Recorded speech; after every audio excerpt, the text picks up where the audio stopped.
প্রিয় বন্ধুরা, আজকে আমি কিছু কাজের জন্য আমি যেহেতু অন্য ডিস্ট্রিক্ট থেকে প্রভুর কার্যকে করি, আর আমি দক্ষিণবঙ্গ থেকে উত্তরবঙ্গে সেই মিনিস্ট্রি করার জন্য প্রভুর কার্য করার জন্য এসেছি। আর তখন আমি গ্যাস কানেকশনের জন্য একটা রেসিডেন্সি নেওয়ার জন্য গিয়েছিলাম। আর সেখানে গিয়েছিলাম, তখন প্রধানের সঙ্গে আমার কথা হলো। আর তিনি বললেন যে আপনার রেসিডেন্সি, আপনার এখানে স্থান নয়, আপনি এখানকার নয়, আপনি এখানকার বাসিন্দা নয়, আপনার জায়গা এখানে নয়, ওটার জন্য আপনার রেসিডেন্সি লাগবে, আর অনেক কিছু আমাকে বলতে লাগলো। তখন আমি যখন নিরাশ হয়ে ফিরে আসছিলাম, আর তখন সেই সময়ে আমি একটাই আমার গান মনে পড়লো, প্রভুর সেই নীলে আসমা কি পার যায়েঙ্গে মেরা ইস্যু রেহতা বাহা।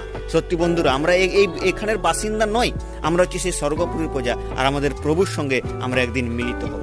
তাই প্রিয়রা, আমরা যেন জাগতিক মোহতাতে না চলি, আমরা যেন প্রভুর অনুগ্রহে চলি। আর এই নীলে আসমাকে পার গানটা কে কে জানেন, কমেন্ট করে নিশ্চয়ই জানাবেন।